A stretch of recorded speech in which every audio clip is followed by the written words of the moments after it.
Agar Koreyaga o'qish maqsadida kelib, u yerga $3,000 topishni o'ylayotgan bo'lsangiz, bu videoni oxirigacha ko'ring.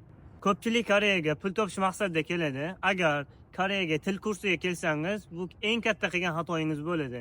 Ko'pchilik konsulting firmalar u yerga $3,000 topasan, Koreya jannat makon o'lka, Koreya suvsanmi deb quloqqa lag'monni iladi. Hatto til kursiga jo'natayotgan o'quvchilarni ham u yerga $3,000 topasan deb jo'natadi.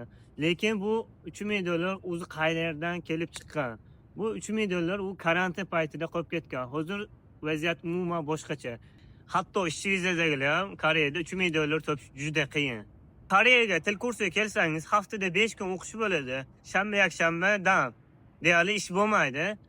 Ayniqsa tilni bilmasangiz, ish topish juda qiyin.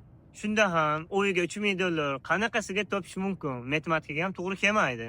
Hozirda ham yangi kelganlar ish topishda muammo bo'lib, puldan muammo bo'lib, deyarli ayrimlar och qolgan holati ham bo'ladi. Agar ishonmasangiz, kommentariyani o'qib chiqing.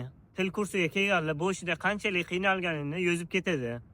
Agar Koreyaga kelmoqchi bo'lsangiz, eng to'g'ri yo'li koreys tilini O'zbekistonda o'rganib, Koreyaga bakalavr yoki kasbiy ta'limga kelsangiz bo'ladi. Shunda ham haftada 1-2 kun o'qishga borasiz. O'qishdan keyin bemalol ishlashga ozmuncha bo'lsa ham vaqt bo'ladi. Koreyaga kelishdan oldin bitta eng asosiy maqsadi tanlab kelish kerak. Ish yoki o'qish. Ko'pchilik ishlasini ham tengdaniga ushlayman deydi, lekin bu juda qiyin. Keyingi video qanday qilib maqsad tayyorlash haqida bo'lib o'tadi. Bu videoni Koreyaga kelmoqchi bo'lgan yaqinlaringizga jo'natib qo'ying.